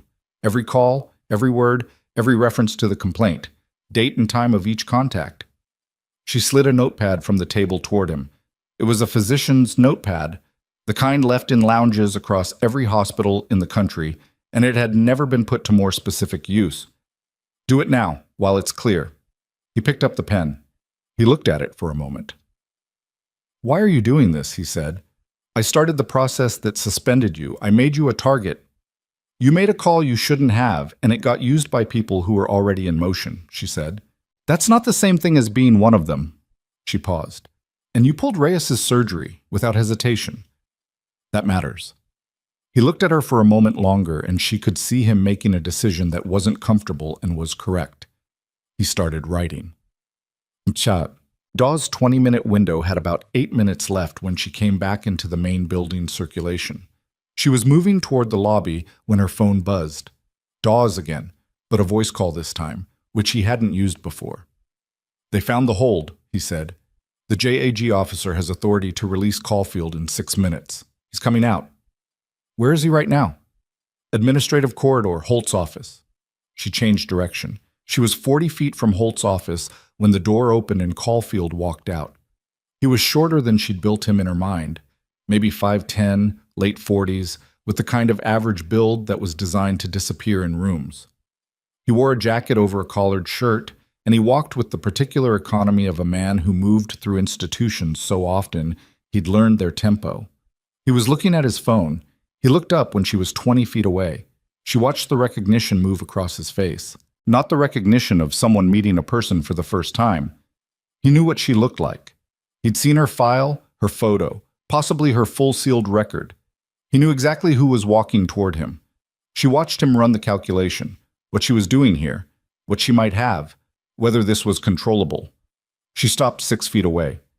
Miss Calloway, he said. His voice was the professionally neutral tone of someone who'd been trained to manage unexpected contact. This isn't a meeting I arranged. I know, she said. I arranged it. His eyes moved, once, quickly, to the administrative corridor behind her, checking for her backup the same way she'd checked for his. I think it would be better to schedule something more formal. My office can... I have the maintenance log for Section 2E-14, she said. I have the visitor authorization you came in on. I have the Vantech Systems building permit, dated 6 weeks ago. She kept her voice completely level. I have a record of every access event in that ventilation housing from April to this morning. She paused. And I have a witness who watched Corporal Reyes send me a text message 30 minutes before the housing came down. Caulfield's expression didn't change in any dramatic way. That was, she recognized, what made him good at what he did. The ability to absorb information without telegraphing what it did to him. But there was something in the stillness around his eyes that told her the calculation had shifted. Whatever you think you have, he said, you're an individual with a suspended nursing credential who has a documented history of exceeding her professional scope and a sealed employment record she's chosen not to explain. I haven't chosen not to explain it, she said. I've been legally prohibited from explaining it, which you know because you've read the classification order. She held his gaze. But here's what I know. You are running a cleanup operation. The incident report from the ambush 8 weeks ago contains a material error. It lists me as killed in action. You know I'm not dead because you've been building a pressure campaign around me for 3 days, which means the error in the report wasn't a mistake. Holt had appeared in his office doorway. He was standing there with the expression of a man watching something unfold that he'd understood theoretically was possible and had hoped wouldn't be. She didn't look at Holt. She kept her eyes on Caulfield.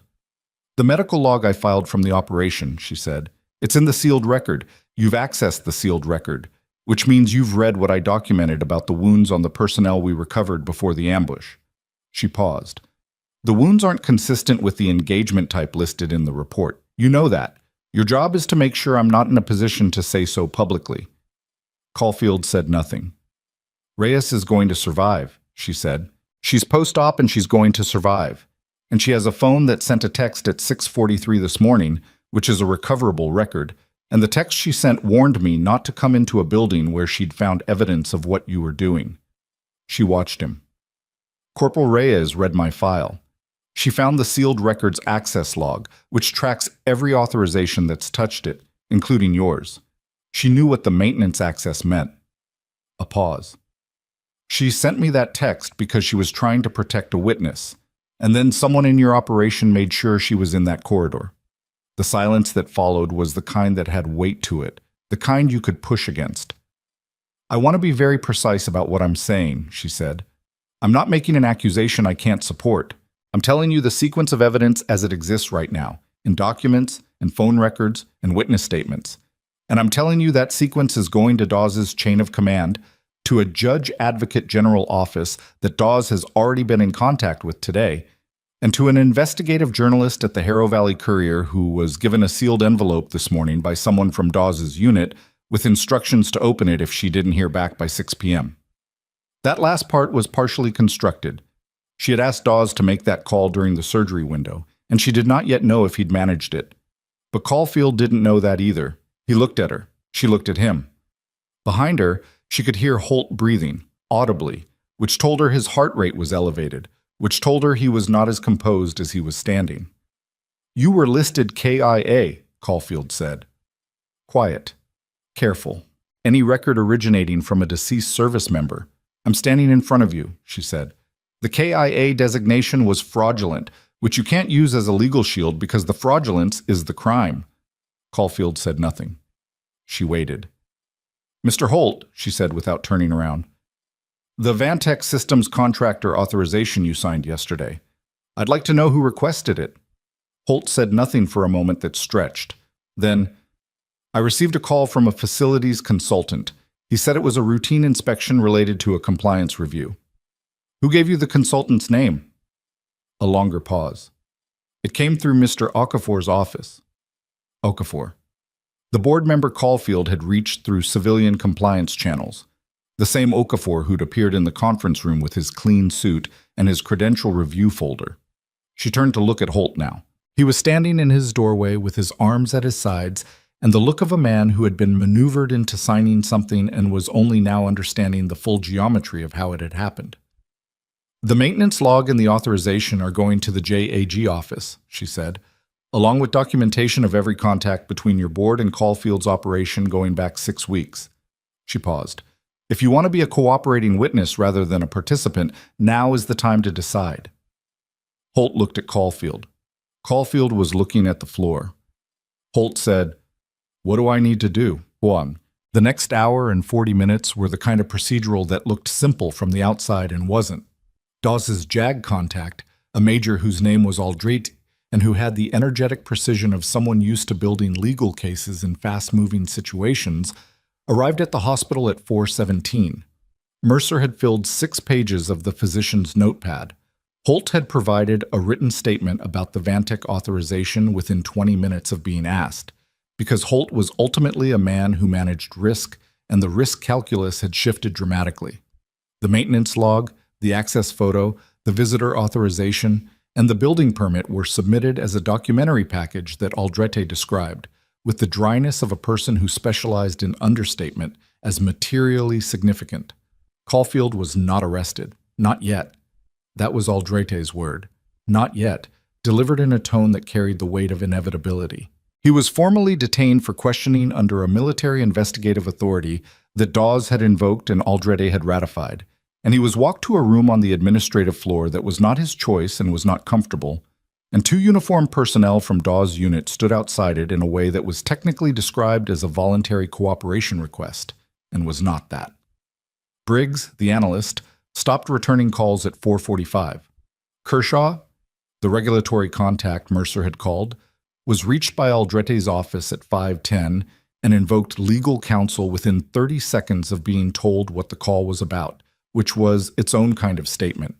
Okafor was contacted by the hospital board's own legal team at 5:30, after Holt made a second statement that named him specifically in connection with Caulfield's initial outreach. It was not, as Joss had said to Mercer earlier that day, smooth. It was loud in the specific way that institutional collapses were loud. Not explosions, but the grinding mechanical sound of something large and load-bearing giving way under accumulated pressure. Phone calls in corridors, doors closing, The specific quality of people conferring in groups of two because groups of three felt like too many witnesses. She sat in a waiting area on the second floor at 6 p.m. and felt the tiredness that she'd been managing since the OR, like a weight that had found its final position. Dawes came and sat beside her. He didn't say anything for a while, which she appreciated. "Reyes is awake," he said eventually. She breathed out. "Good. She's asking about the dog. Tell her the dog is fine." Another pause. "The JAG office is going to want a formal statement from you about the operation," he said. "The incident report, what you documented in the medical log." "I know. It's going to take a while. Months, probably. The process for reopening a classified incident report." Dawes. She looked at him. "I've been waiting 5 years. I can wait a few more months." He nodded. He looked at his hands, then at the corridor, at the hospital around them, institutional and fluorescent and entirely ordinary, the kind of place that didn't look like somewhere things happened. "The classification on your file," he said carefully. "When this investigation opens formally, there's going to be a question about your status, whether the KIA designation gets formally corrected, what that means for, he stopped, "for your life here, what you've built." She thought about her house at the edge of town, the wood stove, the back porch, the field that looked at the tree line. "One thing at a time," she said. He accepted this. At 6:12, her phone rang. Not Dawes, not Aldrete, not any number she recognized. She answered. "Miss Calloway." A woman's voice. Older, measured, with the quality of someone accustomed to being the person who made calls rather than received them. "My name is General Voss, Patricia Voss. I'm calling from the office of the Army Inspector General." She sat up slightly. "I've been monitoring the situation at Harrow Valley for the last several hours," Voss said. "I want you to know that what you've uncovered today is consistent with a parallel investigation that my office has been conducting for 11 weeks. A pause. "The operation that preceded your unit's ambush, the one you documented in your field medical log, we've been trying to authenticate that log for 2 months. Caulfield's operation has been working to discredit it." Joss was quiet. "I want to meet with you," Voss said. "In person. I can be in Harrow Valley tomorrow morning." She looked at the corridor, at the fluorescent ordinary of everything around her. "Before you come," she said, "I need to know something." "Ask," Voss said. "The incident report. The KIA designation." She kept her voice level. "Was that Caulfield's operation, or did it go higher than him?" A silence on the other end that was the length of something complicated. "That," General Voss said, "is exactly what we need to discuss." She closed her eyes for 1 second. 1 second of something that was not rest, but was adjacent to it. The specific sensation of a situation that had been pressing from all directions at once, finally finding an axis. Then she opened them. "What time tomorrow?" she said. And in Holt's office, 40 feet down the administrative corridor, a phone was ringing that nobody was picking up. Because Holt was in a room with lawyers, and Caulfield was in a room with military personnel, and the person who'd been calling that number for the last 3 hours had finally, in the last 60 seconds, called a different number instead. A number that belonged to the investigative journalist at the Harrow Valley Courier. The sealed envelope had been delivered at 2:30 that afternoon. It was now 6:14. She had not heard back from Dawes about whether the journalist had been told to wait until 6 p.m. She looked at her phone. She had a text from a number she didn't recognize. Different from Reyes's number, different from Briggs's, different from every number that had come in over the last 3 days. The text was 4 words. "I have the letter." She typed back, "Who is this?" The response came in 11 seconds. "Lena Marsh, Harrow Valley Courier. I was told to contact you directly if I opened the envelope." She looked at the text for a moment. Then she called the number. Lena Marsh picked up on the first ring, which told Joss she'd been waiting with the phone in her hand. Her voice was younger than Joss had expected. Mid-30s maybe, with the particular quality of controlled excitement that journalists carried when they understood the weight of what they were holding. "The envelope had documents," Marsh said. "A lot of them. Incident report, access logs, a field medical log that's..." She paused. "The field medical log describes injuries that aren't consistent with the incident report's account of the engagement. I've been in this business 12 years, and I've never seen anything like this. Who told you to contact me? Joss said. The person who delivered the envelope. Soldier. Young woman. She said if I opened it, I should call you before I called anyone else. A pause. She also said, and I'm quoting exactly, that the person who wrote the medical log had been listed as dead for 5 years and was currently sitting in Harrow Valley Medical Center. Reyes. Reyes had set this up before the housing came down, before any of this mourning had happened, which meant she'd known the risk she was running, and she'd run it anyway. And she'd built a redundancy into the operation in case she couldn't follow through herself. 26 years old, post-op from emergency cranial surgery, and she'd already planned for her own contingency. Ms. Marsh, Joss said, how fast can you be at the hospital? I'm in the parking lot, Marsh said. I've been here for an hour. She didn't bring Marsh into the building immediately. She went out to the parking lot and sat in the passenger seat of Marsh's car. A practical choice, not a dramatic one, because conversations that mattered needed to happen somewhere without hospital security cameras. And she looked at the documents spread across the back seat, and she told the journalist what she was looking at and what it meant. She was precise. She was not comprehensive. There were things she couldn't say publicly and things that would need to go through Aldrete's process first. But she gave Marsh the architecture, the operation, the ambush, the incident report that said she was dead, Caulfield's cleanup effort, the Vantec authorization and the ventilation housing and the soldier now recovering on the second floor who'd sent a warning text because she'd read a sealed file and understood what the contractor access meant. Marsh listened the way good journalists listened, without filling silence, without performing reaction, with a quality of attention that took everything in and filed it rather than immediately reaching for the emotional frame. The medical log, Marsh said when Joss finished. The injuries you documented, what do they indicate? That the personnel we recovered before the ambush had wounds consistent with a different engagement type than what was reported, Joss said. I'm not in a position to say more than that publicly right now. What I can say is that I documented what I saw, I submitted it through proper channels, and the report that came out afterward described events that did not match what I witnessed. And you've been living under a false employment record since then. My credentials are legitimate, Joss said. My nursing license is real. The employment gap is the result of a classification order I wasn't consulted on and couldn't challenge without identifying myself. She paused. I've been treating patients at Harrow Valley for 14 months. Nobody was ever at risk because of my background. The opposite is true. Marsh looked at her for a moment. The credential suspension, hospital administration initiated that. With pressure from Caulfield's operation, there's documentation. And the investigator, Caulfield, he's currently detained at the hospital. Under military investigative authority, yes. Marsh looked at the documents in the back seat. She was quiet for long enough that Joss could hear the parking lot, the ambient sounds of an ordinary Thursday evening in a Colorado mountain town, cars, wind, the distant sound of Route 9 traffic. I'm going to need time to verify what's in these documents, Marsh said. I won't publish without verification. I know, Joss said. I'm not asking you to publish tonight. I'm asking you to be ready when the verification comes through, because the Inspector General's office is sending someone tomorrow morning, and when that process opens formally, this is going to move fast. What do you need from me until then? Hold the story, Joss said, and don't let anyone take those documents. Marsh looked at her directly. I don't let anyone take my documents. There was something in how she said it that made Joss believe her. She got out of the car and went back into the hospital. General Voss arrived at 7:42 the following morning, which was earlier than tomorrow morning, which told Joss something about the speed at which the Inspector General's office had decided to move.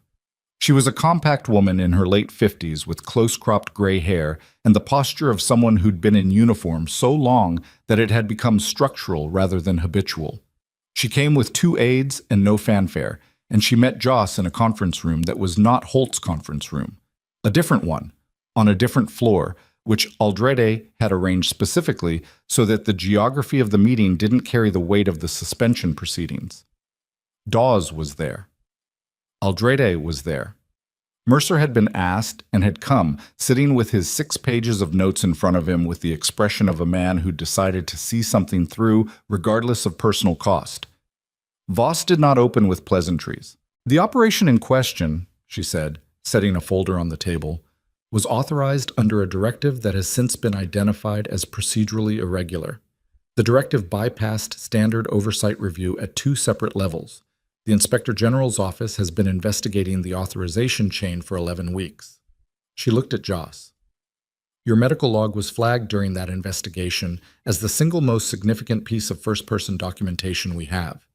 The problem was that the log was classified under the same order that designated you KIA, which meant accessing it to authenticate it required disclosing that you were alive, which created a conflict we've been trying to resolve through other channels. While Caulfield ran interference, Joss said, Caulfield was operating under the direction of 2 individuals in the authorization chain who understood that if your log was authenticated, their procedural violations became something considerably more serious. Voss paused. I want to be direct with you. Caulfield has been cooperating since approximately 8 o'clock this morning. He's provided names. The room was quiet. The 2 principals are a retired general officer and a current civilian defense contractor who had financial interests in the outcome of the operation your unit was involved in, Voss said. The contractor's name is Marcus Alden. He's been doing business with the DoD for 23 years. The general is a man named Whitford. He retired 14 months ago. The timing of his retirement is now of significant interest to us. Alden and Whitford, she didn't know the names. She didn't need to know them to understand the shape of what they'd built. The kind of arrangement that happened when money and rank occupied the same space for long enough that the boundary between them dissolved. The authorization for my KIA designation, she said. Who signed it? Whitford, Voss said. Countersigned by a JAG officer who has since been removed from service for unrelated conduct. She looked at Joss steadily.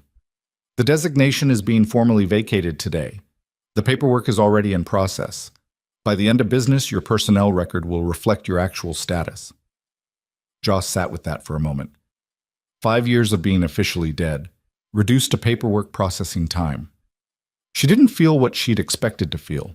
She'd thought, when she imagined this moment, and she had imagined it, in the specific, careful way she allowed herself to imagine things that weren't certain, that it would feel like something breaking open. Relief, maybe. Or the particular exhale of a held breath released. What she felt was simpler than that. She felt like herself. Exactly herself, in a room with paperwork moving through a system, and outside the window the same mountains that had been there yesterday.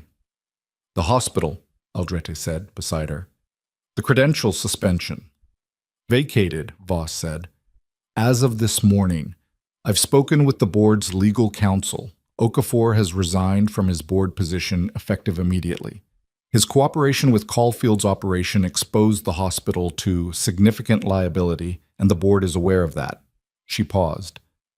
Mr. Holt will remain in his position, contingent on the cooperation statement he provided yesterday. The board's determination, not ours, Mercer said quietly from his end of the table. And the investigation into Caulfield's contractors? Vantech. Criminal referral is being made today, Voss said. The incident involving Corporal Reyes will be part of that referral. Mercer nodded once. He looked at the table. Then he looked at Joss with an expression she didn't have an easy category for. Not apology, not relief, something more complicated than either. The expression of a person who'd made a significant error in a long career and was trying to figure out what that meant about the career. Not as a dramatic revelation, just as a fact he was going to have to carry and work with. She understood that. She'd been doing it herself for years. Reyes was sitting up when Joss came to see her that afternoon. She was not supposed to be sitting up. Supermanium had made this opinion known clearly and recently, but she was the kind of person who treated medical instructions as serious suggestions, and she had arranged herself against the raised portion of the bed with the particular determination of someone who found horizontal positioning professionally undignified. She looked pale and had a significant bandage covering the surgical site, and when Joss came in, her face went through 3 things at once: relief, embarrassment, and the stubborn residue of someone who wasn't entirely sure they'd made the right call, even knowing the outcome. "Rook okay?" she said. He's been asking about you, Joss said. In his way. Reyes almost smiled. It looked like it cost her something, but she did it anyway. Dawes told me about Voss, about the IG investigation. She paused. I found your file 6 weeks ago. We'd been trying to authenticate the log through back channels, and someone in records flagged your consolidated file as related. She looked at Joss directly, with the direct quality of someone young enough that honesty was still more instinct than calculation. I didn't know you were at this hospital until I ran the regional registry. When I saw Harrow Valley come up, I wasn't sure if it was right, if we should bring Rook here. Dawes made that call, Joss said. He made it because I showed him your file, Reyes said, and because Rook needed care. Both things were true. She was quiet for a moment. I should have told you who I was. When I texted, I should have explained instead of just warning. If you'd explained, it would have taken longer, Joss said, and Caulfield was already in the lobby. Reyes looked at her. I'm sorry anyway. Joss sat in the chair beside the bed. Not Dawes' chair this time. A different one. The standard issue hospital chair that existed in every room in every medical building she'd ever worked in. She thought about how to answer that in a way that was true, and not too much. You built a redundancy, she said. You gave the envelope to Marsh before anything happened to you. You thought it through. She paused. That's not nothing. That's actually most of it. Reyes was quiet. The monitor did its quiet work. Outside the window, the mountains were doing the thing they did in early afternoon, the light moving across the upper slopes in a way that changed the color of everything gradually. Your log, Reyes said. The IG is going to use it? Yes. Whitford and Alden? Yes. Reyes breathed out, not with satisfaction, exactly, with the specific exhale of someone for whom an outcome they'd worked toward has become real enough to believe. Sergeant Dawes' last handler, Rook's handler. She looked at the window. The vehicle ambush wasn't random. The route had been passed up the chain. Someone knew it. The investigation will establish that, Joss said. Carefully. Because it was true, and because some things needed to be established through process rather than said in hospital rooms, not because the rooms weren't safe, but because the process was the point. Reyes understood this. She nodded once. Get some rest, Joss said. Subramaniam is going to come in here and make you horizontal again. I know, Reyes said. She's already been in twice. Joss stood. She was at the door when Reyes said, Calloway. She turned. For what it's worth, Reyes said, the log, what you documented, the way you wrote it, it's the most precise field medical documentation I've ever read, and I've read a lot of them. Joss looked at her for a moment. Do what Subramaniam says, she said.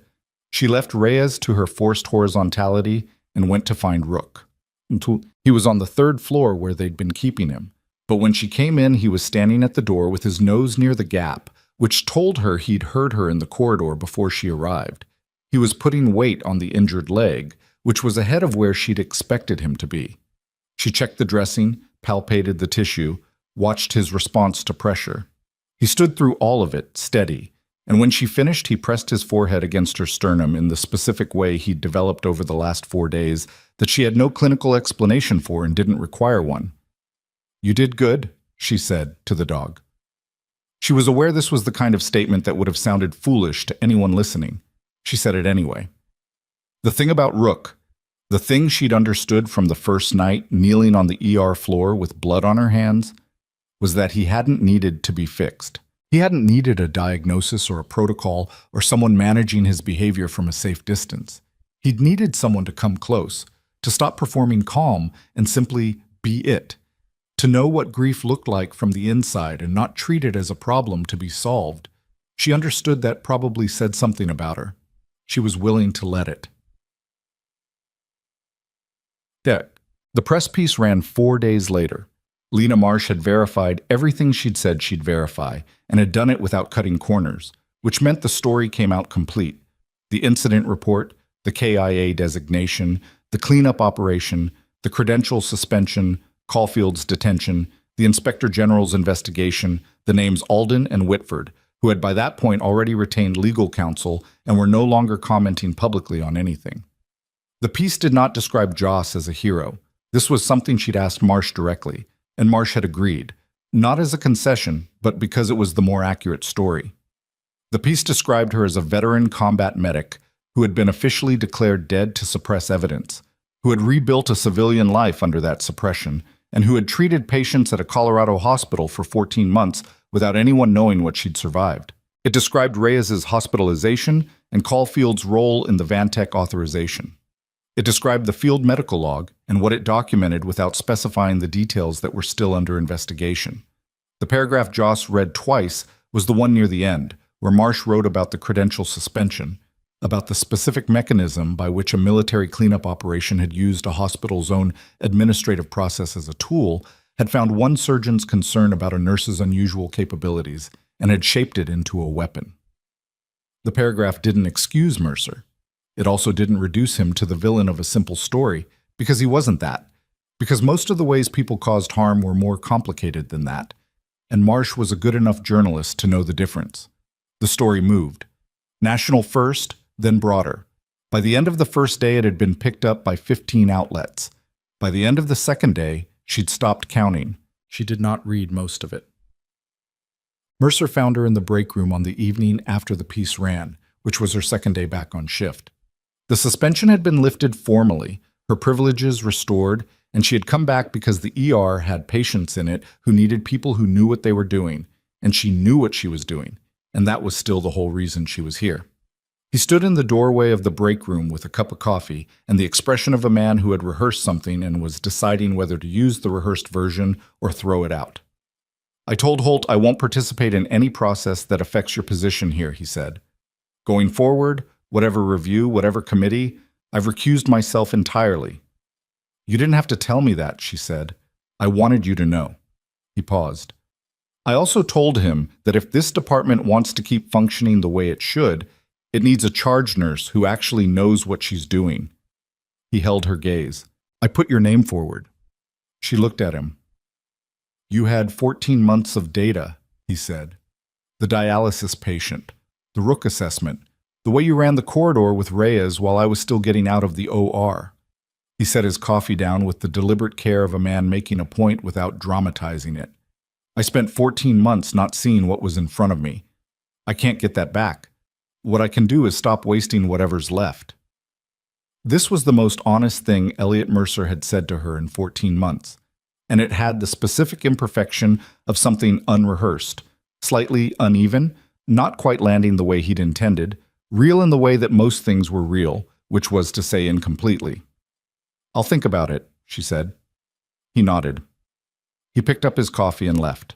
She sat with her own coffee, which had gone lukewarm, and thought about charge nurse rotations and staffing schedules, and the specific satisfaction of work she was good at in a building she'd chosen for reasons that had turned out to be more complicated than she'd understood when she chose it.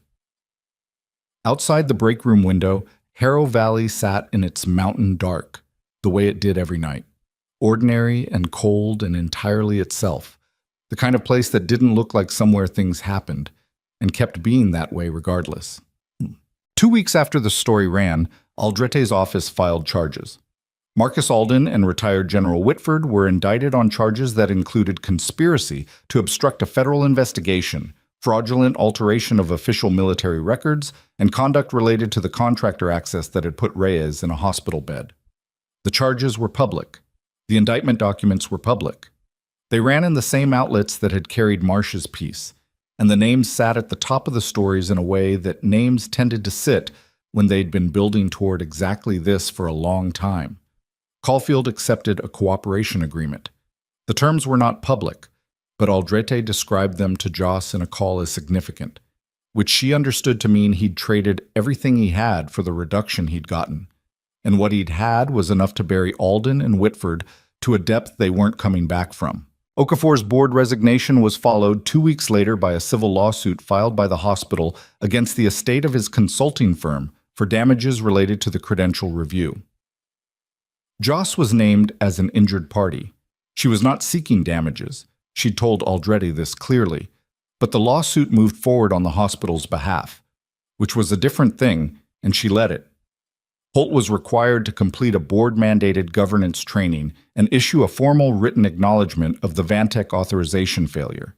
He did this without apparent enjoyment, which was appropriate, and continued to run the administrative floor, which was probably also appropriate because whatever else he kept the building running, and buildings needed running. She did not feel, watching all of this resolve, the satisfaction she'd imagined feeling. She felt something more muted and more durable, the particular quality of things being what they should be. Not perfect, not clean, just correct, in the specific limited way that outcomes were sometimes correct, which was to say that the people responsible were being held responsible, and the record was being corrected, and that was more than most situations delivered. The last conversation she had with Rook was not a goodbye. It was just the last one, the way last things often were, indistinguishable from the others until after the fact. He was being transferred to a rehabilitation program for military working dogs, a program that Aldrete's office had helped fast-track once it became clear that the ambush investigation was opening and that the record of Rook's handler would be part of that record, part of the documentation of what had actually happened. And why? The program was in Virginia. It was good. Subramaniam had reviewed it, which was Joss's request and which Subramaniam had undertaken with the thorough seriousness she brought to everything. She sat with him on the third floor the morning before the transport came. He had his head in her lap, the injured leg extended, the dressing long since removed and the wound healed to a scar that would always be there. She thought about what Dawes had said at the beginning.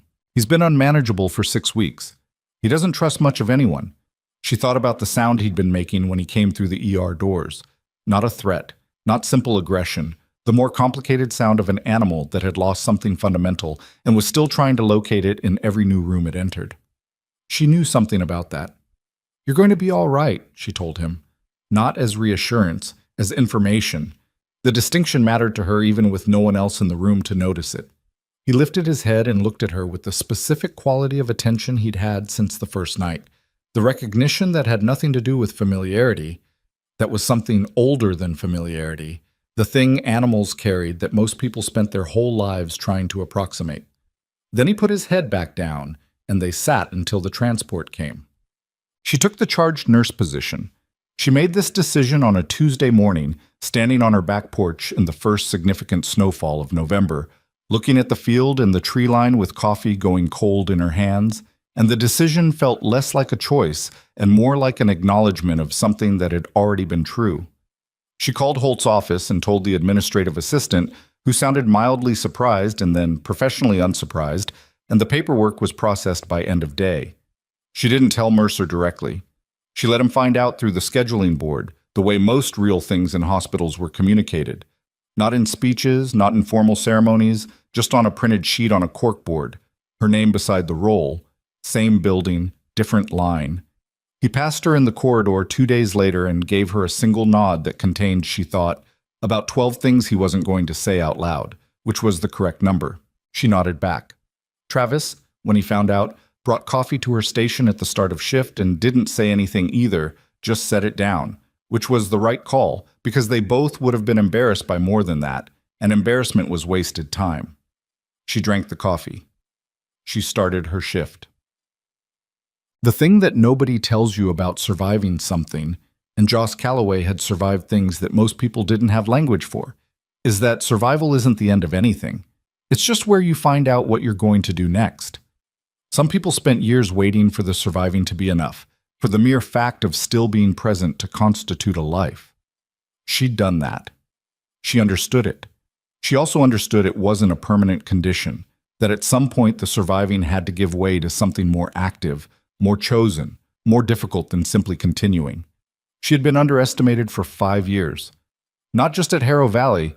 For 5 years, in the full administrative sense, she'd been designated as a person who no longer existed, who had no standing, who couldn't challenge anything or claim anything or be acknowledged for anything because the record said she wasn't there to do it. She had existed anyway. She had treated patients anyway. She had caught errors and corrected them and documented them and moved on. She had knelt on an ER floor in the middle of the night and put her hand out to a grieving dog and waited for him to decide. And he had decided. She had walked into an OR with blood on her scrubs and done the work that needed doing because she was the person standing there and she knew how. None of it had required anyone's permission. None of it had needed a record to be real. The record getting corrected, Whitford's name on the indictment, her name removed from the KIA list, her personnel file reflecting what had actually happened, mattered. She didn't minimize it. It mattered the way truth mattered, which was fundamentally, in ways that went beyond the personal. But the work she'd done while the record was wrong had mattered too. That was the part nobody put in indictment documents. The dialysis patient who went home with his heart still working. The teenager who'd stopped flinching before she finished the last suture. Reyes, breathing steadily in a recovery room because someone had been fast enough and trained enough and present enough. That work had happened. It was real. The fact that the record had called her dead while she was doing it hadn't made it less real. It had just made it hers. She stood at the charge nurse station on a Wednesday morning, 11 days after her reinstatement, with a roster of patients and a shift to run and the particular sound of an ER building toward its daily volume. And she felt, not peace, not the clean cinematic resolution that didn't actually exist, she felt functional, purposeful, grounded in something that had been tested from every direction and had held. The doors at the main entrance slid open with the sound they always made. She picked up the first chart of the morning. She went to work.